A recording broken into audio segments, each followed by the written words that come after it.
If you're new to my Aikido for Beginners series, these are the lessons I wish I had learned in my first year of Aikido training. Let's dive in. One really important thing for you to understand is that in all sports, progress isn't linear. So in the beginning, I've noticed that most of my students if they show up for all 3 classes per week, they make progress like this. And then it starts to taper off. So first, the learning curve is steep. They're so fulfilled and so excited because they're learning so much. Every single class that they come to, there's something new that they master, some little piece that they master. And then that starts to kind of taper off. Instead of progressing at that speed, they start to progress at this speed. And eventually, they have the feeling that they're on a plateau.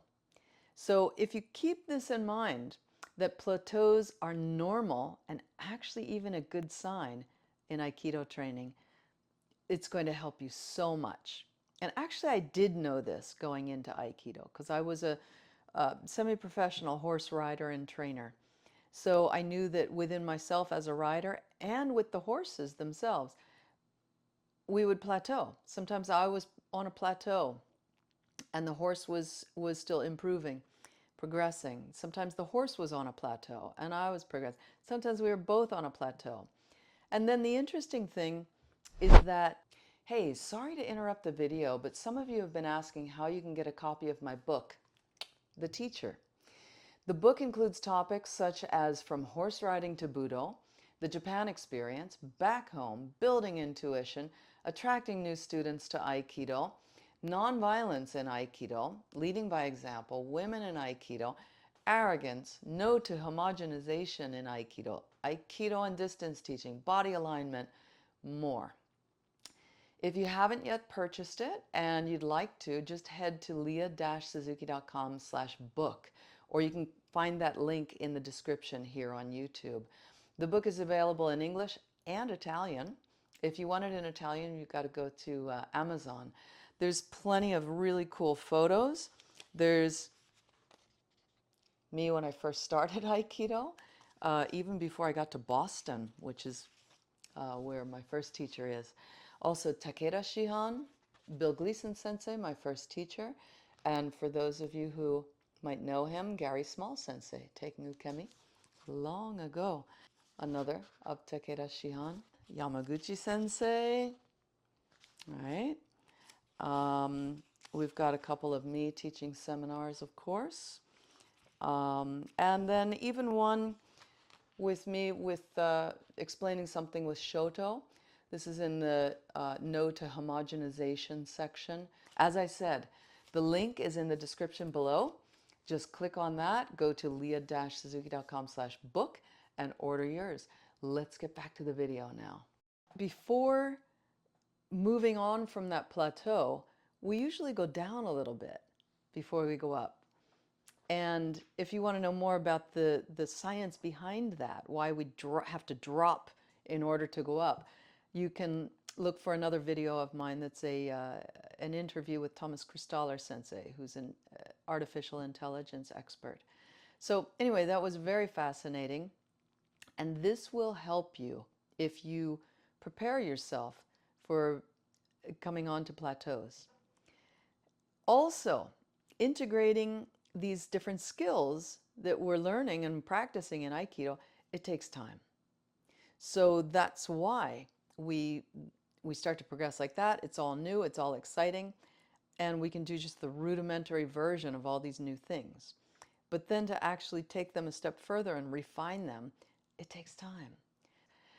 Also, as I alluded to just a moment before, frustration usually precedes a breakthrough. A breakthrough is where your comfort zone suddenly expands. So now you're in new territory. Wow, how exciting. Well, it's always uncomfortable to go to new territory. So it's not going to feel good. It's not going to feel right. But if you've got some good senpai and a good sensei, then they can take you there. But you have to be willing to go with them. And if you feel frustrated, then know that there's a good chance that you might be on the path. If you're frustrated because you're not going to the dojo and not training, well, then that's a different video for a different day. But if you're putting in the hours and you're sweating and you're training and you get home and your dogi is wet, you have to wash it, and you're frustrated, you could be on the verge of a breakthrough. So don't stop. And the days that are hardest to get to the dojo, you better get to the dojo. That's the day that you need to get to the dojo the most, is the day when you feel the least like going. Main point number 2, Ukemi. Keep taking Ukemi. When somebody says, oh, now it's your turn, if you're the type of person, which 98% of people, when they hear, now it's your turn, they think, oh, now I'm throwing. It's my turn, so that means I'm throwing. Change your brain so that when somebody says, oh, it's your turn, and you go, great, I get to take Ukemi? Yeah, most people are surprised if you say that. So taking Ukemi is really the gold. That's where you learn the most, because there's a deeper method of learning than just the cognitive learning. Somebody can say, well, when I do Iriminage, I move this foot here and I put this hand here. But if you take the Ukemi for Iriminage, then you subconsciously gather information, and much more than if they just explained it to you. If you've been watching my videos, you've probably noticed that I sometimes use Shoto, or short sword. I find that it helps students drop their shoulders, stop pushing, and really feel the technique. Right now, I have a limited number of these Suzuki signature Shoto available. They're made in Japan from premium Japanese white oak. They're engraved with my signature, and they're really beautifully balanced. Because of the lumber shortage in Japan, I was only able to get a small batch of them. So once these are gone, that's it for the time being. So if you'd like one, click the link below to reserve yours. During the checkout process, you'll be prompted to let me know which seminar you'll attend, and then I'll bring it right to you. Now let's get back to the video. So take the Ukemi. It builds your sensitivity. It teaches you to receive teaching on a very deep level. Also, good Ukemi accelerates Aikido progress. So always take Ukemi. By the way, here's a little trick. When I lived in Japan, there was many times there was somebody training who was older than me. And I noticed that they were struggling. Just to, they were out of breath or whatever. And then one day, I guess I did miscount. And I went to take Ukemi from them a 5th time, right? We do 4, 4, 4, 4, 4. Most dojos do. I accidentally grabbed his wrist for a 5th time. He threw me. And then I thought, well, you know what? I don't have to throw him 4 times, or I don't have to be thrown only 4 times by him. How about more? How about if I just keep taking Ukemi from this guy? He was really struggling. And so that's what I did. Whenever I trained with him, I would take more than 4 Ukemi. And then eventually he would say, wait, what, hasn't that been 4 now?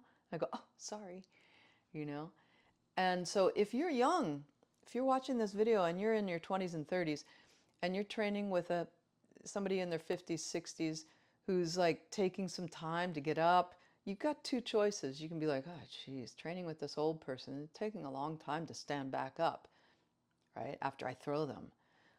How about not throwing them? Just keep grabbing the wrist, just keep attacking them until they go, no, no, no, I'm sure that was more than 4. And you go, oh, yeah, sorry, right? You don't have to tell them like, well, you seem like you're struggling, so I thought I would take, that's kind of rude. You kind of break their spirit a little bit, and they'll feel bad training with you then. They'll be like, oh, I shouldn't hold back these young people. So anyway, Ukemi, Ukemi, Ukemi. Then watch, how to watch. And I have another video all about refining your skill, increasing and refining your skill of watching, how to watch. So watching really closely refines your intuition. Don't just rely on what your sensei says as they're demonstrating. But watch it and see what's happening. I recommend to try to watch the feet first, because most people want to focus on the hands. What are the hands doing? No, try watching the feet. Most teachers will demonstrate like 4 times, 8 times. So watch the feet the first 2 to 4 times, the first 2 to 4 throws. Then maybe watch the hands. Then watch the hips and the center and how people are aligned in relation to each other. Watch all of that stuff. Yes, the body learns through contact, especially taking Ukemi, but you can also gain so much by watching, especially in Aikido basics. And then you will train your intuition as well. Your intuition will become more refined, and you'll start to rely on your intuition outside of the dojo more and more. You'll start to trust your intuition more and more, is what I want to say. In summary, thanks so much for joining me today. I hope this video has been helping you. If you're interested in training with me remotely, I do have a link for that in the description. Anyway, really try to observe carefully in your next class. And try to take as much Ukemi as possible. In the comments, please let me know if you feel like you're on a plateau. I do read all the comments.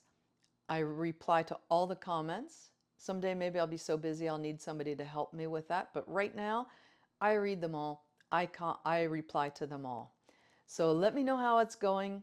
And I look forward to training with you either remotely or at one of my seminars. So check out my seminar schedule, also in the description below. And I look forward to training together soon. Bye-bye.